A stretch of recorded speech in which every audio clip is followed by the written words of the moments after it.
बसणारे सर्व तरुण पोरं ऐका. अरे काही लोक आपल्याशी घरोबा करतात, आपल्या घरापर्यंत येतात, आपल्या दारापर्यंत येतात, आपल्या कॉटपर्यंत येतात, आपल्या चुल्यापर्यंत येतात, आपल्या भाकरच्या डालकीतली भाकर सुद्धा खातात.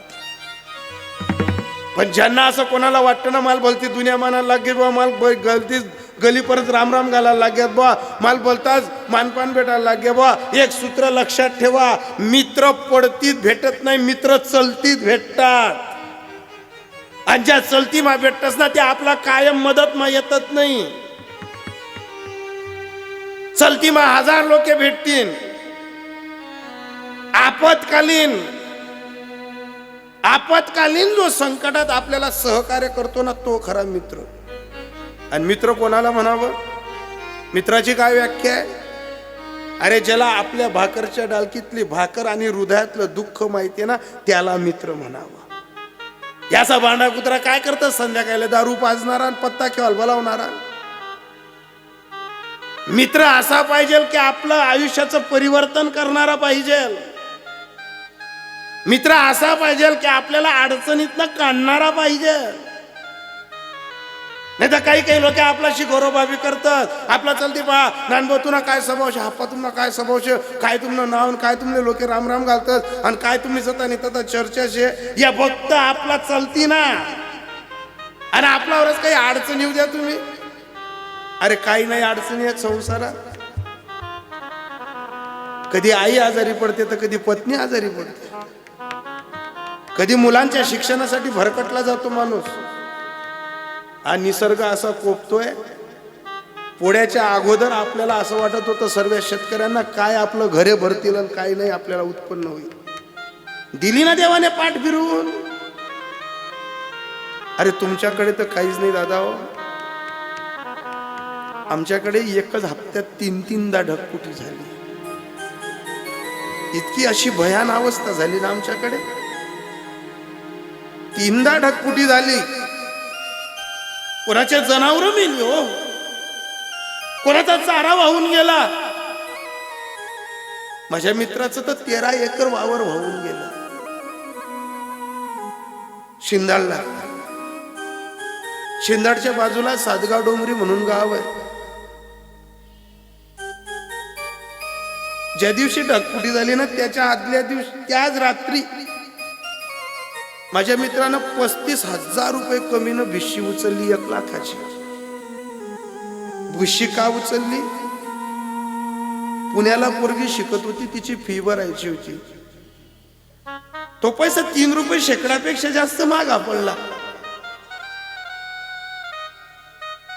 पण ज्या दिवशी संकट घेरून येतं ना संसारात, त्या दिवशी देव आपल्यावर काय अशा रुसतो आपल्यालाच कळत नाही.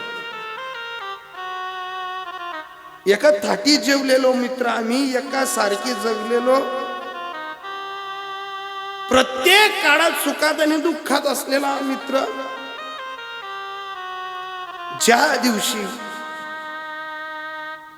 ढगफुटी झाली 60-65 हजार रुपये असे आणले, फ्रीज वरती डब्यात ठेवले बाबा. आणि रात्री 2 वाजता जेव्हा ढगफुटी झाली,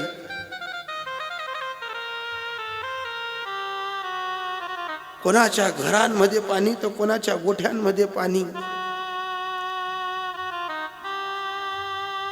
इतका भयावह सीन 2 वाजता. आपत्कालीन. ज्याचे 65,000चं डबं वाहिलं ना, त्याला सकाळी आम्ही भेटायला गेलो होतो. आमचे मित्र, सर्व मित्र गेलो आम्ही, सर्व क्लासमेट होतो. गाडीवरती ज्याच्या गाडी पर्यायानं गेलो. माझ्या अगोदर सर्व मित्र असे बसलेले होतो, मी पण गेलो. जसा गेलो तसा त्याचा 8 वर्षाचा पोरगा त्याला सांगत होता, पप्पा महाराज काका आले. माटी करत होता माझा मित्र, सर्व मित्रांजवळ खाली बसलेला होता. मी गेल्यानंतर इतका ढोरासारखा रडला. सर्व मित्र जवळ, सर्वांनी कोणी त्याचा हात धरला, कोणी खांद्यावर हात ठेवला. सांगितलं महाराज रात्रीच 65,000 रुपयानं डबा मी फ्रीज धरो का टीव्ही धरो तर लोक डोळ्याना समोर 65,000 रुपयानं डबा बाई घे 65,000 न डबा असं वातांना समायत नाही तर लगून 7-7 लिटरने 9 गावड्या धावा तुटणार नाही 20 मिनिटा मग गावड्या मरण्यात डोळ्याना समोर कोणी आमले वडी सण काढ जसं जसं वाटणं कोणी पोऱ्याल वड कोणी बाईले वड काय नाही शिकवत संसार काय नाही करा सर्व मित्रांनी त्याला असं बसवलं म्हटलं भल्या वेड्या माणसा काय काय गेलं रे तुझा अरे म्हणे पाहिजे माझी गुरेढोरं गेली माझी जमीन वाहून गेली माझा पोरगा सुद्धा वाहून गेला असता पण इतर लोकांनी सहकार्य केलं पोरगा सांभाळला पत्नीला काढलं हात जोडून रडायचा काही शिल्लक राहिलं नाही रे होतं न होतं सर्व चाललं गेलं सांग ना मी कसा जगू कसं काय करू सर्व मित्रांनी त्याला असं गोल रिंगण करून मधून ठेवलं सर्व मित्रांनी त्याच्या खांद्यावर हात ठेवून सांगितलं अरे वेडायस का काय गेलं तुझं जमीन गेली म्हणून रडू नको गाई ढोरं गेल्या म्हणून रडू नको अरे तुझं काहीच गेलं नाही आम्ही 6-7 मित्रांनी त्याला अशी मिठी घातली अरे भल्या माणसा तुझं काहीच हरवलं नाही तू वाचला आमच्यासाठी सर्वात महत्वाचं ते झालं तुझ्या परिवारातलं तुझं लेकरू थांबलं तुझी आई थांबली तुझी पत्नी थांबली हे सर्वात मोठं झालं त्याच मिनिटाला सर्व मित्रांनी त्याला सांगितलं की तुला 3 वर्ष पुरेल अशी सर्व मदत आम्ही देतो आमचा पैसा तुला वाटेल तेव्हा परत कर एक मित्राने कोणी 70,000 दिले असतील कोणी 50,000 रुपये दिले असतील ज्याच्या ज्याच्या आवक प्रमाणे कोणी 100 एकानं तर 1,00,000 रुपये देऊन मोकळा झाला त्याला मी शेवटचा शब्द एकच सांगितलं पाय पांडुरंगाच्या आशीर्वादानं खूप चांगलं आहे माझं तू मुलीची फी भरत होता ना मी उद्या पुरीला फोन पेला पैसे टाकतो जर असं कोणाच्या मित्रावर संकट येत असेल ना असं करा की ऐसा कर की घर आवे राम असं सहकार्य करा यांना त्यांना पोऱ्या दारवा पिसन बिघाडू नका यांना त्यांना पोऱ्याच्या इमलल्या पुढीच नाही यशन लावू नका यांना त्यांना लग्नेच रातल्या पोऱ्याच्या दारवा पिसन नाचाडू नका 1000 पटी नाही तर जेवढे तरुण पोरं बसते असतील ना त्यांना हात जोडून विनंती करतो अरे 30 रुपयांनी इमलनी पुढी ना वरीस भरणा हिशोब काढा स्वतःला ज्या गरीब समजतस ना लाचार समजतस ना विमलचा हिशोब काढा जगातला श्रीमंत माणसाचा सुद्धा एवढा खर्च नाही एवढ्या गरीबातल्या गरीबाचा विमलवरती खर्च आहे 35,000 रुपये किलो आहे ती विमल 35,000 रुपयानं गरीब खातस का गरीब ना पोरे असा बोटमा उडायचं निमलनी पुढे फेकतस का ज्या असा बोटमा उडायचं निमलनी पुढे फेकतस ना त्या प्रत्येक वर्गाला एकच सांगणं आईसा कर असं कर की तुना बाप अर्धी रात्री झोपेल राही ना तुना बाप ना हातले फक्त पाहिले फक्त असा हात लाव बेटा असा दसकीन उठस बापले 4-4 पोरी होतात ना बापले टेन्शन नाही होतं बापा 2 एकर जमीन होते ना बापले टेन्शन नाही होतं पण आज गरमा पोऱ्या लगीन करासारखा होई गया आणि पोऱ्यानं लगीन जोडो कसं येण्यासाठी बाप रोज भट्टीमा संसार नावने भट्टीमा बुजाई राहिला नाना तऱ्हेनं लोके काने फोडतस चाटूल गाठू लागणार का संसार मग लोके कुचक बोलाशिवाय राहतात नाही काय केलं होतं तुकोबरांनी या सर्व घटिका पचवल्या होत्या तुकोबरायांची भागू नावाची पोरगी गल्लीत खेळायला गेली तर गल्लीतले बाईने पोकट धरून हाकलून दिला होतो हो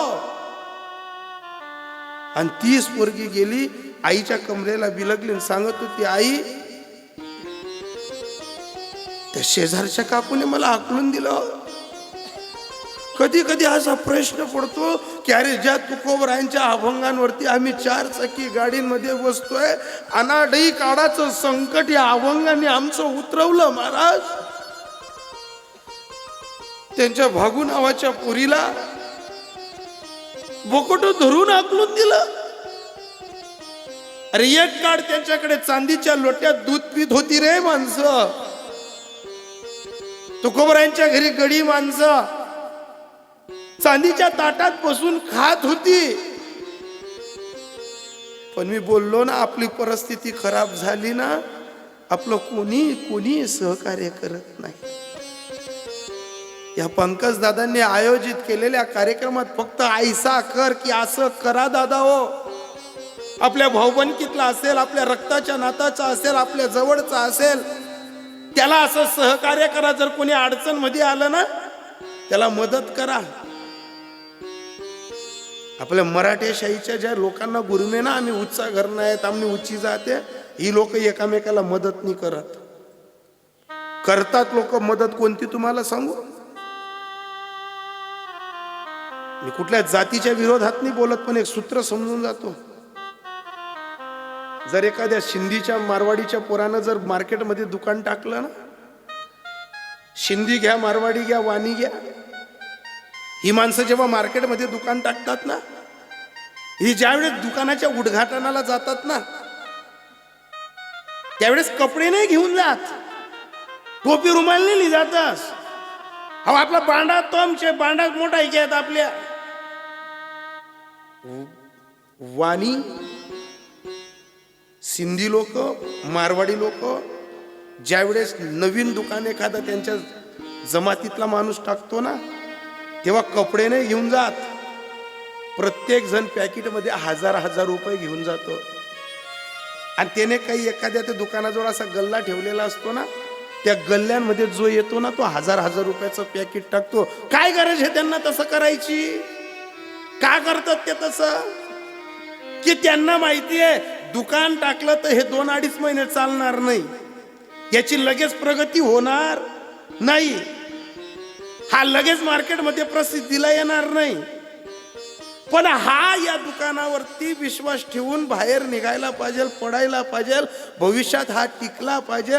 म्हणून कमीत कमी त्याला इतका पैसा जमा करून देतात ते की 3 ते 4 महिने याचं दुकान नाही जरी चाललं ना, तर आपण 1000 रुपया जरी यांना गल्लामा टाकात इथला पैसा संगड सुद्धा, तर यांना 5 महिना परिवार या आयर करेल पैसासवर चाली. आपला आयर काय राहस? कपडा काय शिलगाव नाहीत का त्या? मदत करायला बुद्धी तेच पाहिजे, सहकार्य करायला नीती श्रेष्ठ पाहिजे, दया करण्यासाठी हृदयात प्रेम पाहिजे. आणि जर आपलाच भावना पोऱ्याला जर टक्का 90 पण नव्हती ना, तर दुसऱ्या भावना तोंड उतरी राहिलं कवाय भारत सुखी होई. एखादा भावना जर पोऱ्या नोकरी लाग्या तर दुसरा भाऊ लगे येणा त्यांना पा कूट करस कधी होई. याला एकच सूत्र आहे, भारता ग्रहण लागले.